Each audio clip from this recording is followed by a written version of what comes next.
Shalom, shalom. Que la grâce éternelle soit avec vous. Ce matin, je me suis réveillé avec un passage dans l'Écriture que je voulais partager avec vous dans le livre de Amos, le chapitre 5. Amos, le chapitre 5, à partir du verset 4. Il est écrit: Ainsi parle l'Éternel à la maison d'Israël, cherchez-moi et vous vivrez.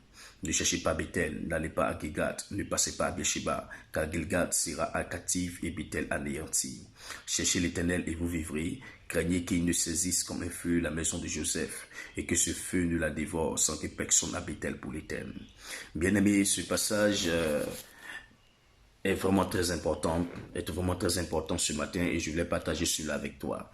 Vous savez, ce passage n'est pas adressé à des païens, ce passage n'est pas adressé aux gens qui sont appelés des incirconcis, mais ce passage est adressé aux chrétiens. Ce passage est adressé à la maison d'Israël. Lorsque nous parlons de la maison d'Israël, nous faisons allusion aux gens qui ont la loi. Nous faisons allusion aux gens qui ont les prophètes, qui ont l'écriture. Nous faisons allusion aux chrétiens.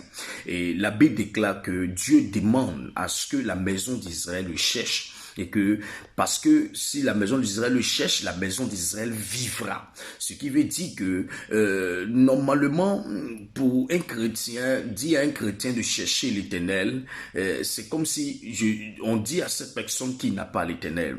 C'est comme si on dit à cette personne qui n'a pas encore trouvé l'Éternel. Parce que, à vrai dire, un chrétien, normalement, doit avoir Dieu.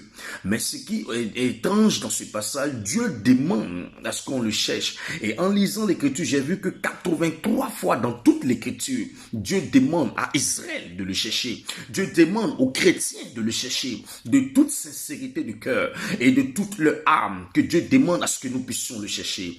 Ce qui veut dire que c'est important, la recherche de Dieu. C'est important aujourd'hui que le chrétien que nous sommes, nous devons chercher l'Éternel. Parce que celui qui trouve l'Éternel, il trouve une transformation dans sa vie. La Bible déclare que Abraham, lorsqu'il a rencontré Dieu, sa vie a changé. La Bible nous enseigne combien de fois Dieu a transformé sa vie, combien de fois Dieu a béni la vie d'Abraham. Pourquoi? Parce qu'il a trouvé l'Éternel sur son chemin. Je prie ce matin que la grâce de l'Éternel te donne à pouvoir trouver l'Éternel. L'Éternel se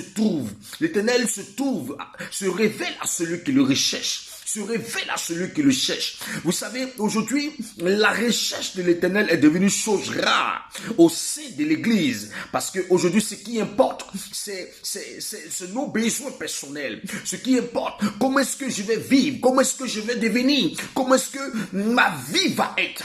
Donc, ce qui fait que la recherche de l'Éternel est devenue chose rare. Que l'Éternel te bénisse.